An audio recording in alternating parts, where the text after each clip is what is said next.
গ্রাম মানেই প্রকৃতি, গ্রাম মানে সৌন্দর্যের মায়া। আসসালামু আলাইকুম।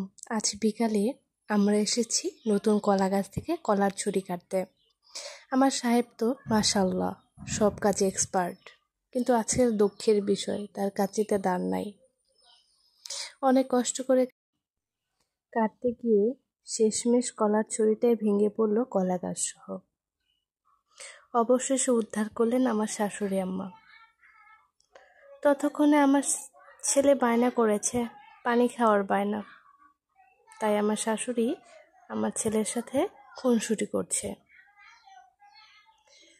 যাক, অবশেষে কলা গাছ থেকে কলার ছুরিটা উদ্ধার করে আমরা খুব দ্রুত বাড়ির দিকে রওনা দিলাম। গ্রাম মানেই প্রকৃতি, গ্রাম মানে সৌন্দর্যের মায়া। আসসালামু আলাইকুম। আজ বিকালে আমরা এসেছি নতুন কলা গাছ থেকে কলার ছুরি কাটতে। আমার সাহেব তো মাশাআল্লাহ সব কাজে এক্সপার্ট, কিন্তু আজকের দুঃখের বিষয় তার কাঁচিতে দাঁড় নাই। অনেক কষ্ট করে কাটতে গিয়ে শেষমেশ কলার ছুরিটাই ভেঙে পড়ল কলা গাছ সহ। অবশেষে উদ্ধার করলেন আমার শাশুড়ি আম্মা। ততক্ষণে আমার ছেলে বায়না করেছে, পানি খাওয়ার বায়না। তাই আমার শাশুড়ি আমার ছেলের সাথে খুনসুটি করছে। যাক, অবশেষে কলা গাছ থেকে কলার ছুরিটা উদ্ধার করে আমরা খুব দ্রুত বাড়ির দিকে রওনা দিলাম। এখন চলছে কলার ছুরি থেকে এক এক করে কলার বাঁধিগুলো আলাদা করার কাজ। হঠাৎ করে বাবুর আব্বুর হাতটা কেটে গেল, তবু থামবে না সে, কারণ সে কিছুতে হার মানার লোক নয়।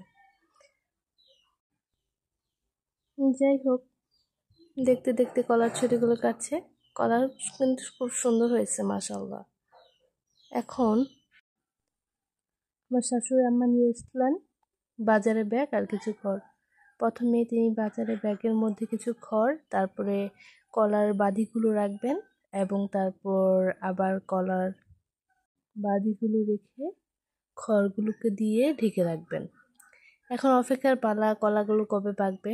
আপনারা অপেক্ষা করবেন আর কমেন্টে জানাবেন কেমন লাগলো আমার গল্পটা।